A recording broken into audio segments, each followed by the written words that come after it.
आकाशवाणी गोरखपुर से प्रादेशिक समाचार।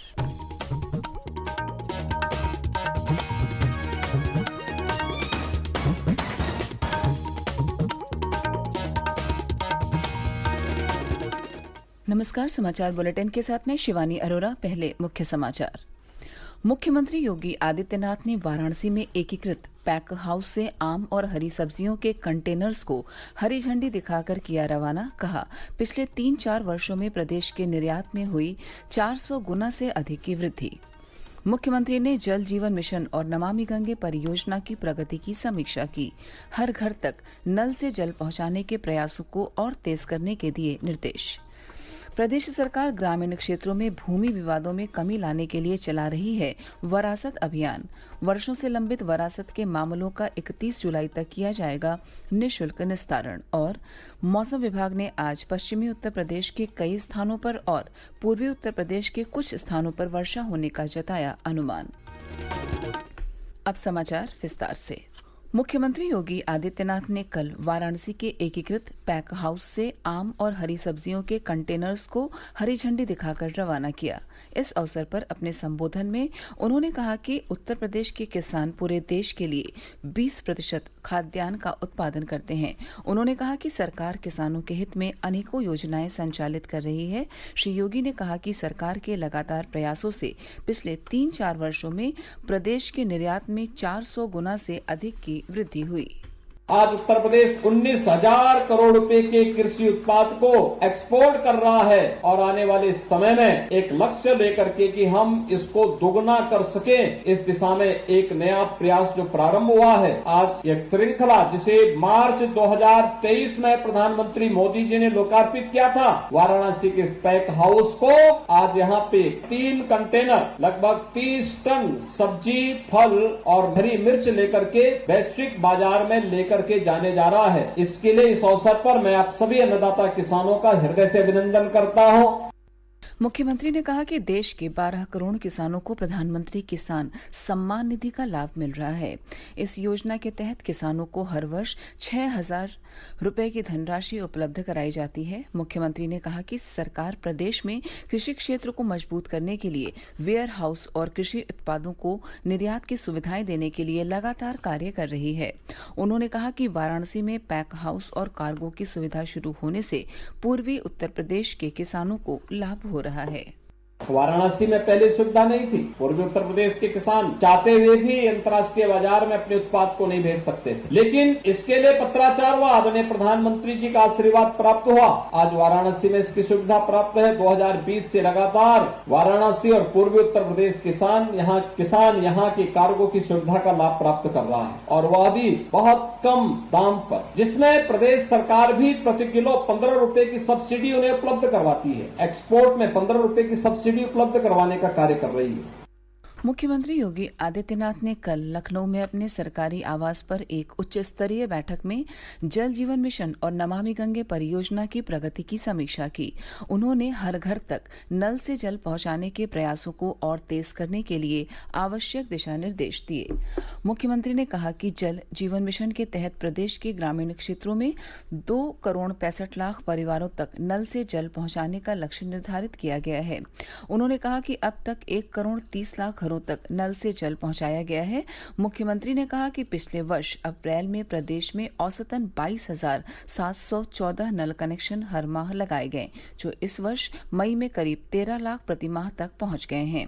मुख्यमंत्री ने कहा कि जल जीवन मिशन के तहत बुंदेलखंड और विंध्य क्षेत्र को प्राथमिकता पर रखा गया है। उन्होंने कहा कि महोबा जल्द ही ऐसा पहला जनपद बनने वाला है जहां हर घर तक नल से जल की सुविधा होगी। श्री योगी ने कहा कि गंगा और सहायक नदियों को स्वच्छ रखने में नमामि गंगे परियोजना के अच्छे परिणाम देखने को मिले हैं। उन्होंने कहा कि कन्नौज से वाराणसी तक 550 किलोमीटर का प्रदूषित खंड गुणवत्ता में प्रायोरिटी 4 में आता था, लेकिन जल गुणवत्ता में सुधार के बाद पिछले साल नवंबर से यह खंड प्रायोरिटी 5 में आ गया है। मुख्यमंत्री ने कहा कि अब हमें फर्रुखाबाद से प्रयागराज और मिर्जापुर से गाजीपुर खंड पर विशेष ध्यान देना होगा।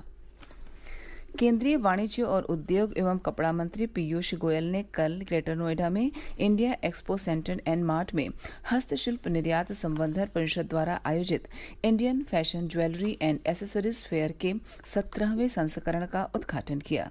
यह प्रदर्शनी 28 जून तक चलेगी। इस अवसर पर केंद्रीय मंत्री ने कहा कि टेक्सटाइल्स के क्षेत्र में सरकार सभी सुविधाएं मुहैया करा रही है।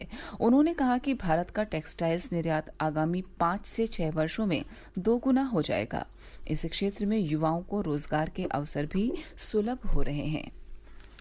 प्रदेश सरकार राज्य में जमीन के झगड़ों को समाप्त करने तथा भू माफिया द्वारा अवैध कब्जे के मामले में कमी लाने के लिए वरासत अभियान चला रही है।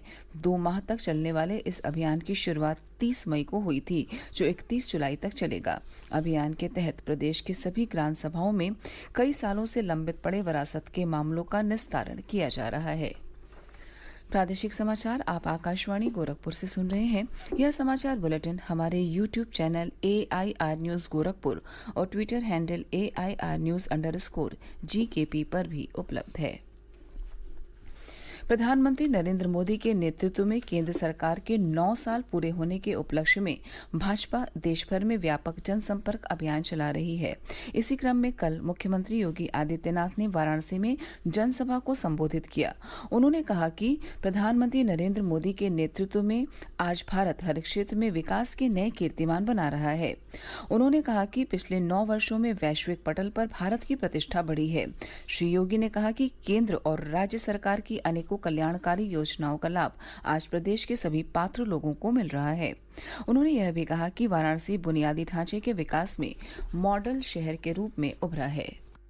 आज दुनिया वैश्विक मंच पर भारत जहां अपनी एक नई प्रतिष्ठा के साथ उभरा है, एक नए भारत के रूप में दुनिया भारत को आपदा के समय, विपत्ति के समय संकट मोचक के रूप में देखती है।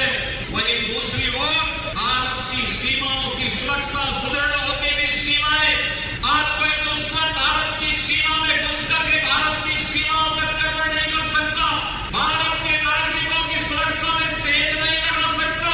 भारत के अंदर अव्यवस्था नहीं फैला सकता।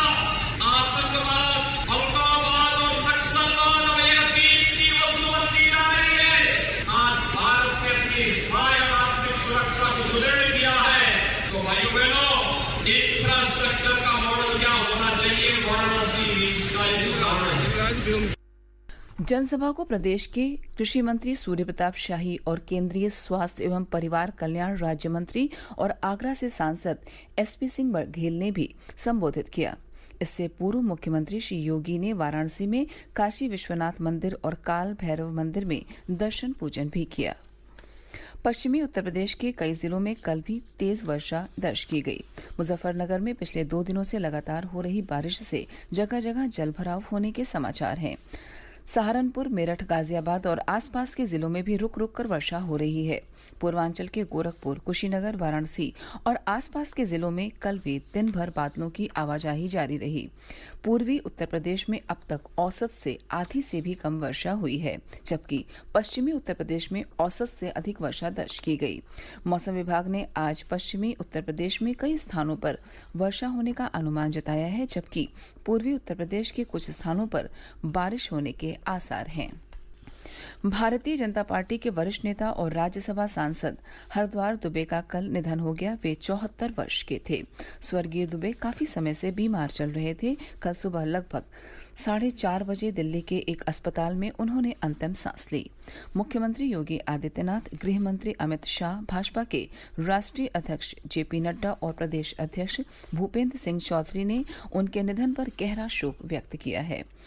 हरद्वार दुबे का जन्म 1 जुलाई 1949 को बलिया जिले में हुआ था। उन्होंने आगरा में अखिल भारतीय विद्यार्थी परिषद में संगठन मंत्री के रूप में काम किया और 1989 में भाजपा के टिकट पर आगरा छावनी से चुनाव जीतकर विधायक बने। 1991 में दोबारा चुनाव जीतकर वह कल्याण सिंह सरकार में वित्त राज्य मंत्री बने। 26 नवंबर 2020 को उन्होंने राज्यसभा सदस्य के रूप में शपथ ली थी। प्रदेश में कल से राज्य पक्षी सारस की गणना शुरू हो गई। पीलीभीत जनपद में टाइगर रिजर्व में वन कर्मियों ने कल 2 चरणों में सारस पक्षी की गणना की। सामाजिक वन तथा वानिकी प्रभाग के प्रभागीय वनाधिकारी संजीव कुमार ने बताया कि आज शाम को चौथे चरण के साथ ही गणना का कार्य पूरा कर लिया जाएगा। उन्होंने बताया कि पिछले वर्ष पीलीभीत में सारस पक्षियों की संख्या 92 थी। इस बार इस संख्या के बढ़ने की संभावना है। और अंत में इस बुलेटिन के मुख्य समाचार एक बार फिर। मुख्यमंत्री योगी आदित्यनाथ ने वाराणसी में एकीकृत पैक हाउस से आम और हरी सब्जियों के कंटेनर्स को हरी झंडी दिखाकर किया रवाना। कहा, पिछले 3-4 वर्षों में प्रदेश के निर्यात में हुई 400 गुना से अधिक की वृद्धि। मुख्यमंत्री ने जल जीवन मिशन और नमामि गंगे परियोजना की प्रगति की समीक्षा की। हर घर तक नल से जल पहुंचाने के प्रयासों को और तेज करने के दिए निर्देश। प्रदेश सरकार ग्रामीण क्षेत्रों में भूमि विवादों में कमी लाने के लिए चला रही है वरासत अभियान। वर्षों से लंबित वरासत के मामलों का 31 जुलाई तक किया जाएगा निःशुल्क निस्तारण। और मौसम विभाग ने आज पश्चिमी उत्तर प्रदेश के कई स्थानों पर और पूर्वी उत्तर प्रदेश के कुछ स्थानों पर वर्षा होने का जताया अनुमान। इसी के साथ प्रादेशिक समाचार समाप्त हुए। नमस्कार।